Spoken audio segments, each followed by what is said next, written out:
Assalomu alaykum hurmatli televizor ko'ruvchilar. Assalomu alaykum hurmatli televizor ko'ruvchilar. Uyg'ur televiziyasining kundalik xabarlarini ko'rishinglarni qarshi olamiz. Oldi bilan xabarlarimizning muhim mazmunlarini tanishtiramiz. Sharqiy Turkistonda Uyg'ur kitobxonalari majburiy taqalmoqda. Sharqiy Turkiston informatsion markazi 20-21 aprel Dortmund, Lunan va Deysenburgda navbatdagi vaziyat haqida muhokama yig'ini o'tkazildi. Daniyada Qur'oni Karimga hurmat qilish yurishi o'tkazildi. Baratkesda dunyoning hamma yerida zulm chekayotgan musulmonlar uchun duo qilindi. Tövəndə diqqətinizə xəbərlərimizin təfsili məzmunları bolsun. Amerikadakı Pensilvaniya Universiteti Asiya Tədqiqat Mərkəzinin yardımçı direktori Davud Tətman əpəndi 17 aprel günü Twitterga yo'llagan uchurda o'z egalligan ahvollarni bayon qilib, Qashqar va Xotandagi Uyg'urcha kitoblar sotilgan kitobxonalardan oz deganda 3 kitobxonaning 2018-yil atyoz mezgilidan boshlab pechatlanganligini bildirgan. Mazkur uchurda yana Qashqar va Xotandagi Uyg'urlarning urf-odatlari aks ettirilgan san'at buyumlari sotilgan do'konlarning zo'r ko'pchiligining ishlari pechatlanganligi, Uyg'urlarning kitobxona va do'konlarining taqalganligi ilgari surilgan. Indiana Universitetida muzika va folklor tadqiqoti bo'yicha doktorlik aspirantligida o'qiyotgan Uyg'ur naqshi muzik tadqiqotchisi Alice Anderson 2018-yil 6-oy mezgilda Uyg'ur diyorida 2 haftalik qisqa sayohati bo'lganligini, bu mezgilda Qashqar Hitka jamoasi atrofidagi kitob do'konlarining taqilib ketganligini ko'rganligini bildirdi. Qashqarda 2013-2014 yillardan boshlab Uyg'urlar tomonidan ochilgan kitobxonalar diqqat nuqtasiga aylangan.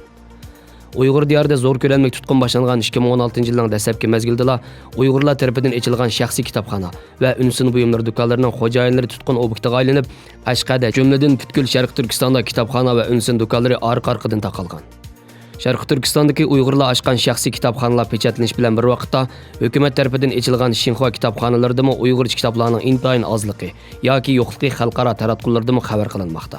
16 aprel New York vaqt gazetining muxbiri Paul Mozor tomonidan yozilgan Xitoyda nima uchun deydigan savol yo'q sarlavhalik ziyorat xotirasida qattiq taqib ostiga ilingan Sharqiy Turkistonning real ahvoli bayon qilingan. Mazkur ziyorat xotirasida yana kitobxonalarda Uyg'urcha kitoblarning intayin ozligi alohida tilga ilingan. Ammo avtor yana bu intayin oz Uyg'urcha kitoblar orasida Janubiy Afrikaning ozodlik uchun bir umr kurash qilgan Nobel tinchlik mukofotining sohibi Nelson Mandelaning Erkinlik so'zilgan uzoq yo'l nomli kitobining Uyg'urcha tarjimasini ko'rganligini tilga oladi. O yana shuncha qattiq muhasir qilingan bu makonda doirlarning kitob do'koniga Nelson Mandelaning tarjimonini qo'yib qo'yishi Uyg'urlarni tutqun qilishdagi bir yamchik bo'lishi mumkin dedi. Xinhua kitobxonasining to'r bekitidan Uyg'urcha kitoblarning Xitoycha sahifasida sotilganligi, to'rda bor bo'lgan Uyg'urcha kitoblarning Xitoyning siyosatini tashviq qiladigan qonun o'gitish qo'llanmalari, Xitoy raisi Xi Jinpingning nazariyalari haqidagi tarjima kitoblar, lug'at qatorli qoral kitoblar ekanligi aniqlangan. Uyg'urlarning o'zlari tomonidan yozilgan Uyg'ur tarixi, urf-odatlarga oid kitoblar va Uyg'urlarga tunish bo'lgan nodir Uyg'ur yozuvchilari tomonidan yozilgan romanlar. Shundaqla 2017-yildan buyon Xinjiang xalq nashriyati tomonidan yangidan nashr qilingan Uyg'urcha kitoblar tizimlik tepilmadi.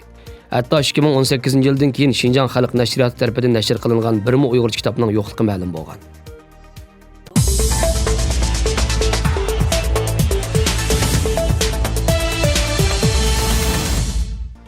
2019-yil 4-oyning 21 kuni tushdan keyin soat 2da Germaniya Deysenburgga joylashgan Sharqiy Turkiston uchur markazining taklifi bilan Turkiya Hoji Bayram Vali Universitetining professori doktor Abdurashid Abdujalil Qarluq, Deysenburgdagi turk derneklari vakillari va Belgiya, Gollandiyadan kelgan Sharqiy Turkistonliklarning qatnashishi orqasida tariximizga Xitoy va kultur munosabati shundaqla Sharqiy Turkiston krizisi temasida doklad berdi.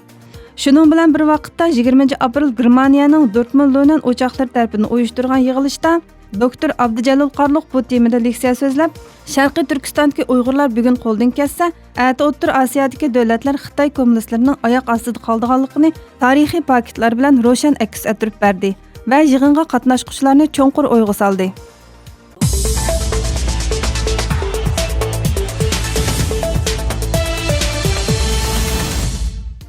Daniyada musulmonlar namoyish o'tkazib, radikal o'ngchi Stram Cross partiyasining rahbari Rasmus Paludanning Qur'oni Karimni ko'ydirganligiga norozilik bildirdi. Daniyada 24 ommaviy tashkilot bir yerga jam bo'lib, Qur'oni Karimga va muqaddas kitoblarga hurmat yurishi o'tkazdi. Daniyada turishliq turk ommaviy tashkilotlar, Daniya Türk Diniy Isloh Fondi jamiyati, Daniya Islom to'pi va Xalqaro demokratlar birligining Daniya sho'basini o'z ichiga olgan jami 24 ommaviy tashkilot Blagaras Pladis maydonida bir yerga jam bo'lib, qo'llarida Qur'oni Karimni ko'tarishgan holda Kopenhag shaharlik hukumat maydoniga qarab yurish qildi. Yurish jarayonida shuarlar va takbirlarni to'g'lagan guruhga maydonga yetib kelgandan keyin azon o'qidi va bayonot e'lon qilgandan keyin tinch bir shaklda tarqalib ketdi. Namoyishni qo'llab-quvvatlagan ommaviy tashkilotlar Daniya Qur'on Karim qatorliq barliq muqaddas kitoblarning ko'ydirilishini qonun bo'yicha cheklash va Daniyada 2 yil ilgari amaldan qoldirilgan din haqorat qonunining qaytadan ijro qilinishi uchun imzo to'plandi. To'plangan imzolarning siyosatchilarga yetkazib berilganligi bildirildi.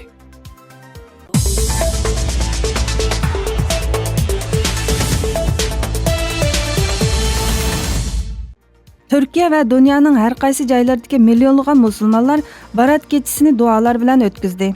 Türkiye Ovozi radiosi xabari. Gunohlardan paklanish uchun qo'llarini duoga ochgan musulmonlar dunyoning hamma yerida zulm ostida ezilayotgan musulmon qarindoshlari uchun duo qildi.